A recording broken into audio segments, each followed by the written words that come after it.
Hello, everyone. Welcome back to another episode of Open Up the Workforce. I'm your host, Ahva Sadeghi, co-founder and CEO at Symba.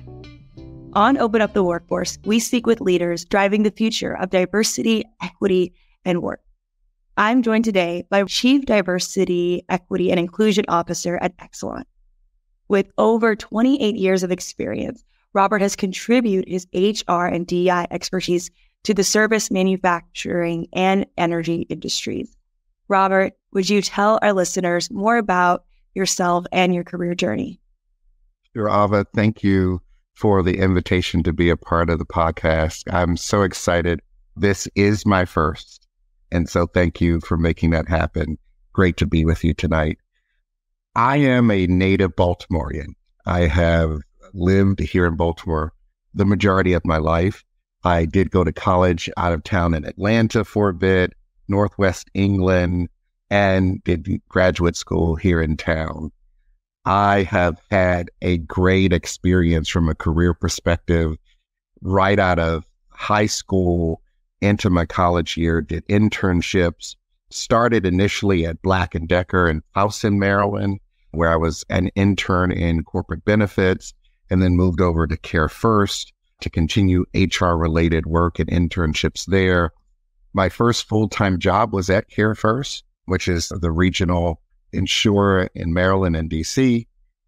Had a great experience there. First HR job, got exposure to many areas of HR there. And then after that, I joined now 18 and a half years ago, Baltimore Gas and Electric, or BGE, and have had, again, a great experience there. 14 or so years in the operating company, and about 4 or so years ago, joined the corporate entity and have had some corporate roles, including being chief of staff to the CEO of the utilities, and now, and most recently, chief diversity, equity, and inclusion officer. Again, a blessed career journey so far. That's incredible. And I'm honestly shocked that this is your first podcast, because you have such an incredible story. And I remember when we first connected in our first conversation, you had shared that you were an INROADS scholar. And we've worked really closely with INROADS. They're one of our partners. And when we first kicked off this podcast, Mr. Forrest Harper, the president and CEO, was featured on it. I'd love to just hear about your story going through INROADS early in your career, and maybe what impact that had on you and your future trajectory. Yeah, INROADS is one of those but-for examples. Like, if it were not for that program, my career would likely have not taken the journey that it had. I learned about INROADS in high school. Likely a college counselor encouraged me to apply. And what I knew about it, and I would learn more, that it was a program that placed talented minority youth in corporate internship, right? And so I applied, I got accepted into what was called their talent pool, and it was fascinating. And so I would catch the bus downtown, and you would have to dress up, and they would teach you about corporate America. And it was something with which I was not familiar. And so I would learn how to prepare a resume, the etiquette around introducing yourself in your elevator pitch, how to stay connected while in college. There are times where we would learn table etiquette, and it was in the 90s then, so it was the navy blue suit, very conservative and the like. But they gave us access to corporate internships. And so you'd submit your resume and you'd be considered for various roles. And I remember sitting there thinking, well, I'm not a finance student. I don't think I want to study accounting or those marketing or anything like that. And then there was one gentleman who was from, I believe, the Anne Arundel County Human Resources Department. And he worked in the Office of Compensation or Classification, as it was at the time. And I said, sounds interesting. I listened to his story and his background, and I thought, maybe I'll have a career in HR. And here we are, 28 years later. And it was from that moment, I then started to look for jobs. Then the first internship wasn't in HR, though. I believe it might have been in finance. It was an opportunity and I was all in. I would give it a try, but it was in Columbia, Maryland, so many miles from where I lived. And I remember looking at the bus routes. It would take me about 2 hours to get there one way and another 2 hours. And so the first opportunity I couldn't take because it was just too long to commute. But then I would ultimately get an internship at BLACK+DECKER and then CareFirst and have good experiences. The internship at those companies and through INROADS helped me to see what the life was like, helped me to see how the companies function. And it paved the way, particularly from an HR standpoint, to see and to learn who leaders were and study org charts and job descriptions. And I remember just saying, wow, I have such a good view. And it did pave the way for me to become who I am today. And so, but for those opportunities, but for INROADS, my story would likely be a little different. That's so powerful. I love that you say, but for. And I think of my own career, my own journeys, and I start to think of those moments, because those are these really powerful moments where all of a sudden your journey, your career opportunities they unfold, and things that you kind of couldn't have predicted, but being open to them or placing yourself in these opportunities to receive these. I think it's so, so powerful. And I love the story you say about taking the bus and how you said it was fascinating.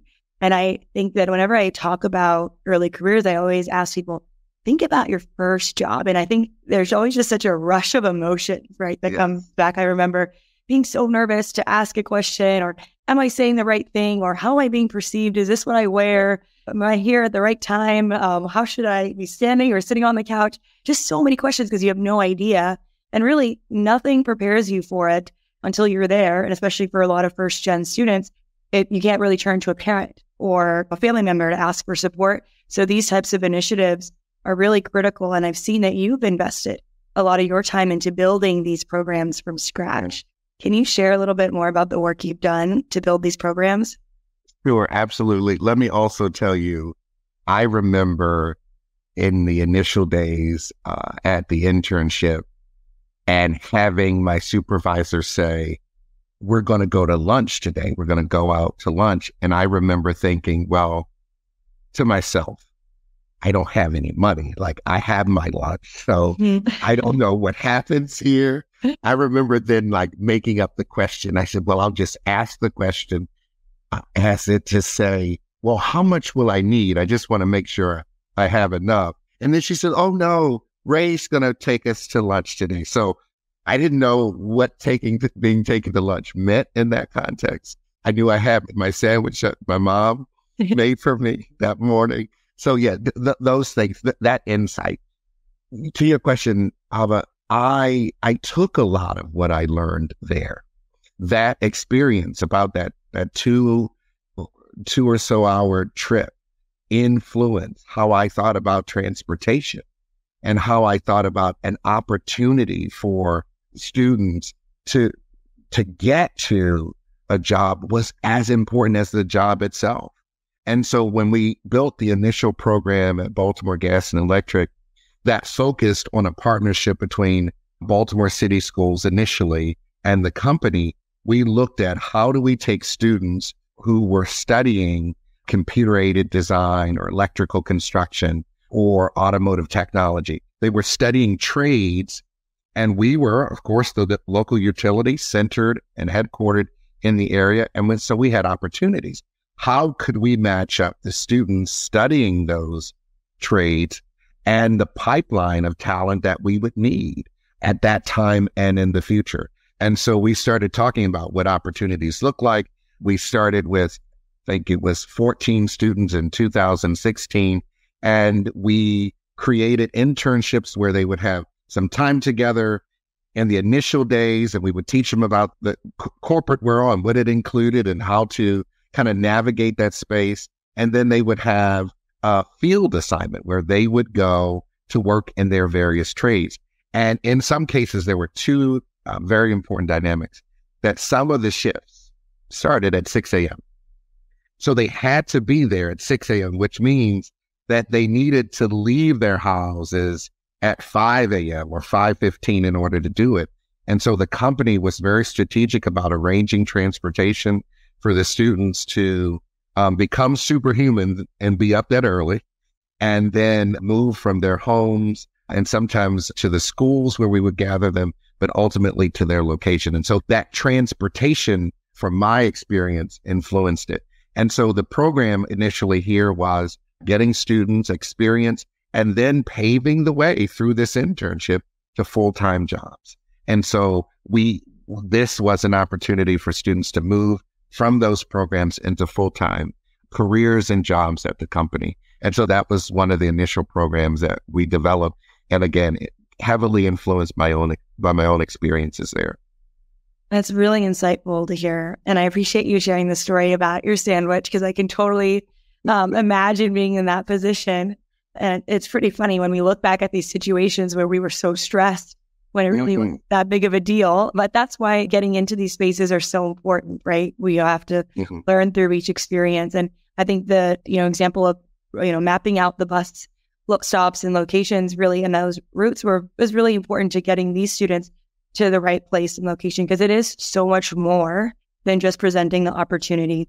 And I think I shared with you when we first connected that I was fortunate to do a remote internship at State Department. And this morning I reconnected back with that team. I was one of 20, and now it's a program of several thousand students, and sharing some of the initial challenges and things that I've gone through and learning how the program developed was really exciting. I'd love to get your perspective on when teams are designing these programs, right? They take a lot of resources, especially to build them from scratch. What are some of the key considerations that leaders should be thinking about as they're designing and investing resources for their workforce and training programs? Yeah, great question. Certainly, it takes an investment of time, energy, and dollars to do it, right? And to some degree, the dollars becomes the easy part, because companies like Exelon and others, they're responsible corporate citizens and they're interested in being that. So they have the investment to do. One of the things that I had to focus on is ensuring that we were making the right investments so that the students would have the best experience that would lead to a meaningful opportunity, a job, and a career. And so we had to focus on getting students familiar with how this utility worked that was in part the work of mechanics and technicians on one hand, but it was also a corporation. And so at times you'd be dressed up, and sometimes you'd be in your field work clothing and so forth. And so navigating that, we had to look at how to ensure students could be successful in that way. Transportation was a big deal. Mentors and supportive leaders who could understand that we were not just providing an internship, but we were making a connection that did not, for a long time, previously existed. And so students being in places where they had never been. And that was a big deal. And so you've got to dedicate the time it takes. For us, it was summertime for students to be with their teams and the supervisors who would be with them. And supervisors could be off doing other things. So it was an investment of time. I mentioned the dollars, the transportation, and really the commitment to see this thing through. There would be difficulties and challenges and students navigating it. And most times we'd be successful, but there were some challenges along the way too. But the commitment to it, to ensure that we stayed with it and navigated even the challenges were very important. It's really challenging, and I appreciate all the insight that you shared. When we think about, you said the right investments to make sure that this was continuing on, are there key metrics that you were tracking? And especially now as a leader, you oversee a lot more functions. Are there key metrics that you still care about when you think about these early career type of initiatives? Yeah. You look at some basic things, including how many students are in the programs and how successful they are in completing the program. So some basic ones. But you're also looking at how many students are being placed in their targeted field. There are entry exams, CAST, for example, a construction and skilled trades test. And that's an entry exam for utility type companies or the utility industry. How many students are passing that given the preparatory work and skills you expose them to? How many students are making it through that? Because that can be definitely a challenge at sometimes. So pass rate on those entry exams. We also look at more broadly where the needs are, where the greatest needs are. We're looking at how the data guides us to where the greatest needs are from a community standpoint, what schools we need to focus on, and then looking at the extent to which we deliver on that and the extent to which we are able to see over time movement from those schools into the internship and then into the jobs. And so we see it, we look at it, we tell the story of the students who have come out of the schools and into our work and now been with us for several years. I was watching the baseball playoffs. The O's aren't in it anymore, but I was watching one of the O's baseball games, and it was a BGE commercial, and Adriana was on the commercial, and I just started throwing things. I was so excited. And I started then to kind of reach out to my colleagues and say, did I see who I thought I saw? And after a couple of days, because I wanted to make sure I really saw it. So I reached out to the marketing folks and I got the commercial. And it was Adriana who, when I met her back in 17, 18, she was a student, one of few female students studying electrical construction. And now she's on a commercial about workforce development in the playoffs, telling the country about her story. And I then went back to a text message that she sent me years ago when I was leaving BGE, going to the corporate. And she sent me a note and said, I'm happy for you. I'm sad to see you go, but this program's like your child, so you'll never really leave it. And I'm like, how mature is that? I mean, I felt encouraged. And so I know you asked the question about how we measure it. And the point there is we look at how students move through it and if they're staying and if they're in competitive and how they're moving even beyond that. But we also look at the stories. We also look at the impact to lives. And that's just one example of the impact that the programs have had.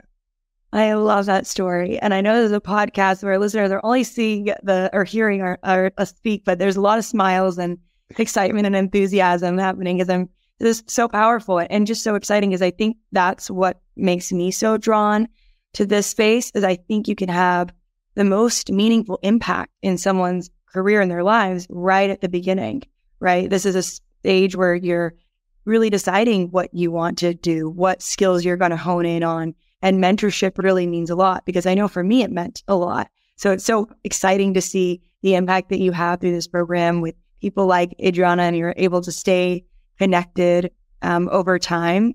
It's really powerful.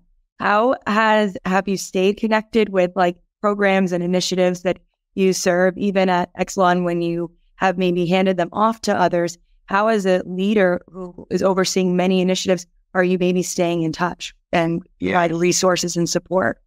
Yeah, let me say that when I moved on to another part of the company, there are capable, awesome team members who succeeded me, and they have really taken the programs to the next level. I would say when I think about where we started, as I was learning, one of the questions you posed to me was like, what do you wish you knew? I was focused on activities and getting the students to the campus and making sure they had some opportunities. But the team has really moved to look at outcomes and making sure that we're making a difference there. And so that's important. I've stayed connected because the areas that I oversee around diversity, equity, and inclusion and talent really cover the span of the organization. I saw Adriana last week as we were wrapping up Hispanic Heritage Month that ended mid-October. And so we were at the closing activity and we ran into each other. We took selfies as we do. So it's through the programs that I oversee today occasionally the various operating company will continue to feature them, like in the commercial, for example. But also, as we do the work, the students are meeting local officials like the mayor and the governor and telling our story. And so I've stayed connected through those things. And occasionally I'll get an update and get invited to speak to the students and get to see them again. But those are connections that are important to me and that I've stayed focused on. That's so beautiful. I think that it's really, when I listen to you speak about it, it's like an art and a science, right? There's the science of the data and the outcomes, but then the stories are so powerful, and that's really what moves us. And I think it's really important that we couple them as we think about the space in a lot of ways. I'd love to hear a little bit more about some of the external activities that you've been doing that have been really promoting a lot of good things, like your CSR commitments and investments in underserved community, as well as some of, the equity and policy issues that you've been working towards. I'd love to hear how you kind of balance that in the work you're doing, and if you could share more about the efforts there. Yeah, absolutely. Thank you for that question. When I think of that work, the first thing I like to highlight is what our employees do in terms of supporting Exelon's culture to support communities and the local communities where we work and serve: Chicago, Baltimore, Wilmington, Atlantic City, Philly, and Washington, D.C., where our utilities are located. For 2022, the Exelon family of companies and the Exelon and Pepco Holdings, Inc. foundations provided $48 million in funds to 2,100 different organizations across 19 states in the District of Columbia.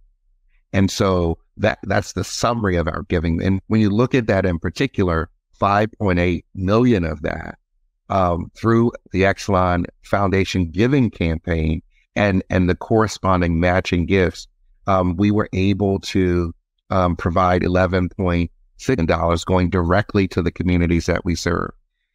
6,300 employees volunteered and logged 126,000 service hours. And from those service hours, they redeemed, because of one of our programs called Dollars for Doers, $500,000 in additional dollars for nonprofits and charities that they support. I participate in these programs as well. And so I think about West Baltimore, where I serve and lead a foundation board there, and was just there today looking at the Community Resource Center and the water park that just opened and so forth. So it's the communities and the activities that I care about, but also where I work for a company that invests those dollars, provides matching dollars and the like. Just a couple other things I'll highlight in that space that are very impactful when we look at the work we do in our Exelon STEM Academy, which inspires high school girls to learn about energy and climate and pursue careers in our field. And so we're very proud to have had 1,000 girls who have participated to date in that program, which includes a week-long overnight camp at a university in one of our markets and a year-long mentoring and educational opportunities. Our foundation also runs programs that support students studying engineering, i.e. business and finance. These are key majors that are important for our recruiting and activity. And so STEM Academy graduates can apply for a full ride to college. That means tuition, room and board for 4 years. I'm proud that 20 young women have been in that program.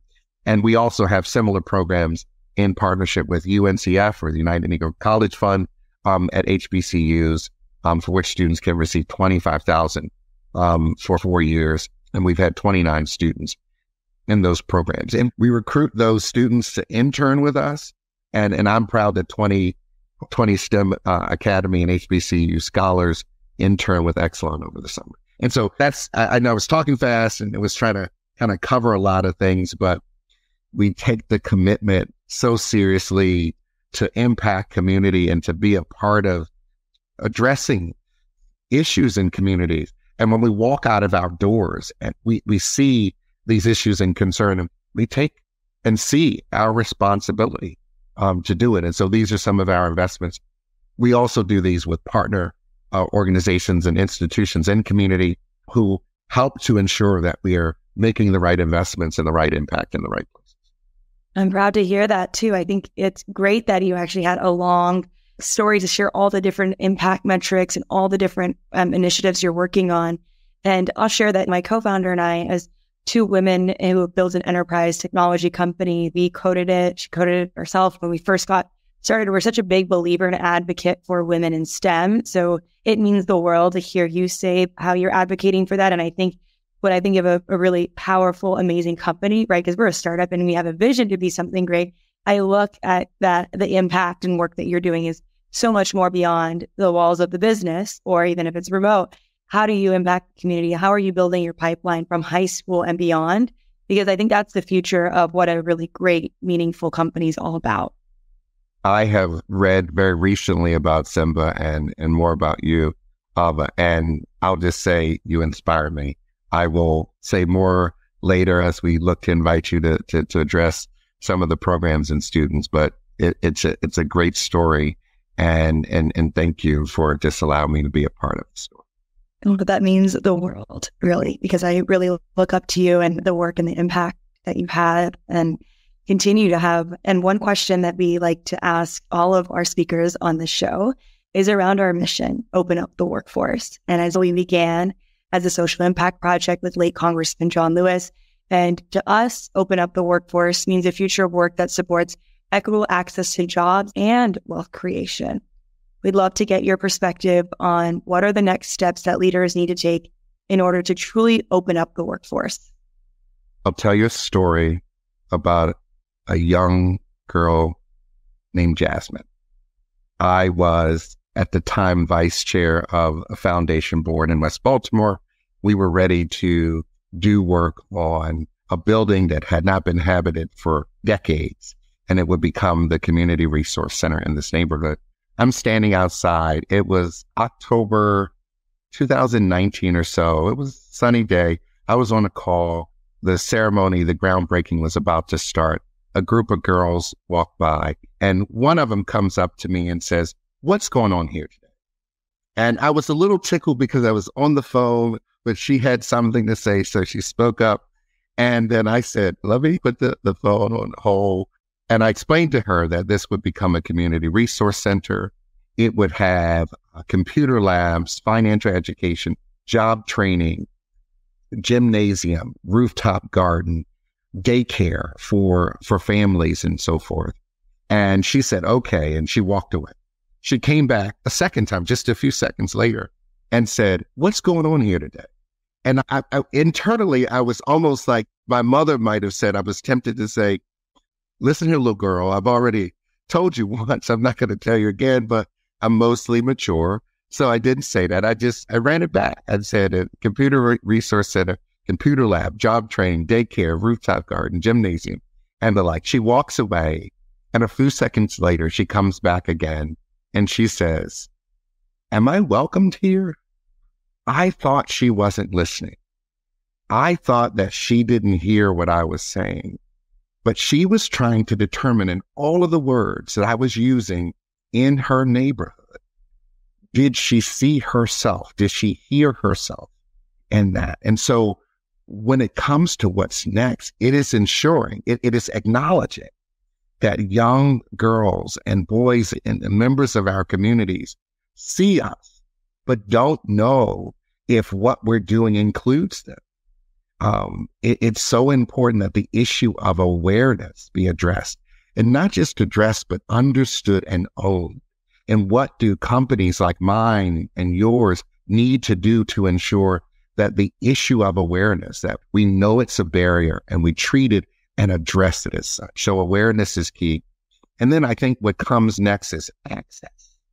And how do we, in meaningful ways, ensure that members of our communities who have been historically and currently in many ways underserved and under-resourced understand where the real opportunities are, and what do we need to do to ensure that the work to address historical unawareness and historical lack of access, what do we do to address that?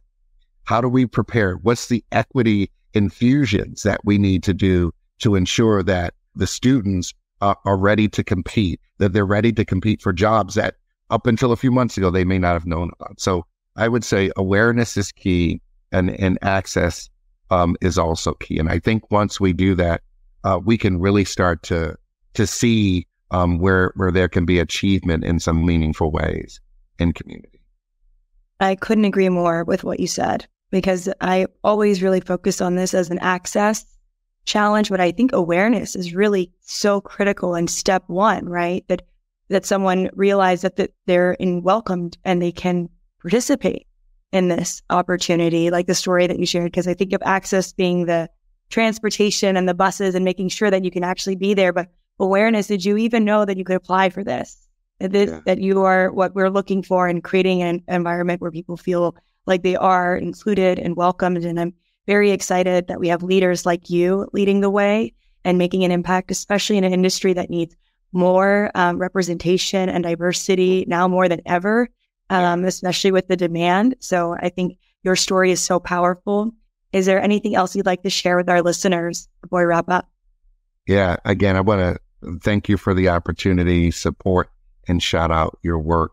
There is an experience, and I'll make it brief and leverage it as you need to. There are 3 leadership lessons that I learned from experience I had a few years ago. I was at a local hospital just volunteering with my church, and I had run to the restroom. I was washing my hands, ready to head out.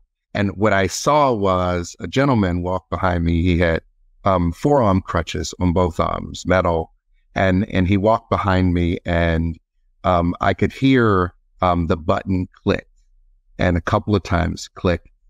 And I became aware that he was using the automatic door opener to open the door. He was at least trying to, but I became aware then that it wasn't working. And so the first thing I did was I stood there and I thought, should I speak up? Should I say anything? And I said, well, will it offend? And so I thought about that. I eventually looked over, because at this point this is way before COVID. So it made no sense that I was now washing my hands for 4 minutes. So I looked over and said, can I help you? And he says, thank goodness. I was wondering what was taking so long. And so then we walked over, I opened the door, we had a good laugh, and we walked out. There were 3 lessons that I learned that I'd like to share. One was from the mirror. And what I learned in that mirror as I stood there, it was the lesson to take responsibility, that this is the time, and there's opportunities that we have in the various spaces that are ours, and we have to take action. Where can we drive for impact? Where can I add my voice? Where can I add my experience? Where can I leverage the seat I'm in and the privilege that I have to act and to take responsibilities for the issues that we see in our communities? Second lesson I learned was from the handle. He could not open that door on his own. When I walked over, I gave him access to a space that he could not get on his own. And so we have the lesson from the handle is to make room for others. When the rooms that we enter into and we are in, who's there? Who's not there? And there are times where we have responsibility to make sure that we make room for others. I'm a young kid from East Baltimore. It's where I grew up. And if it weren't for people like Tim McFadden and Dwight Lassiter and others and Sharita and others who at INROADS who opened doors for me at those companies where I worked, I wouldn't have made it to places. Final lesson from the button, address issues in the system. I was able to open the door for him that day and solve that transactional issue, but I never reported it. And there are issues that we have to address in systems. There was a problem with the button and the system. And so we have to understand that a single program, a single activity doesn't resolve it, doesn't address the issue. So we have to address issues at systems. And so companies like ours have to think about what's the underlying issue? What are the things that we need to address upstream so that we can have downstream impact? So from the mirror, take responsibility. From the handle, make room for others. And from the button, address issues and systems. And if we do that, we will never have to worry about anyone saying, I wonder what was taking you so long. Wow.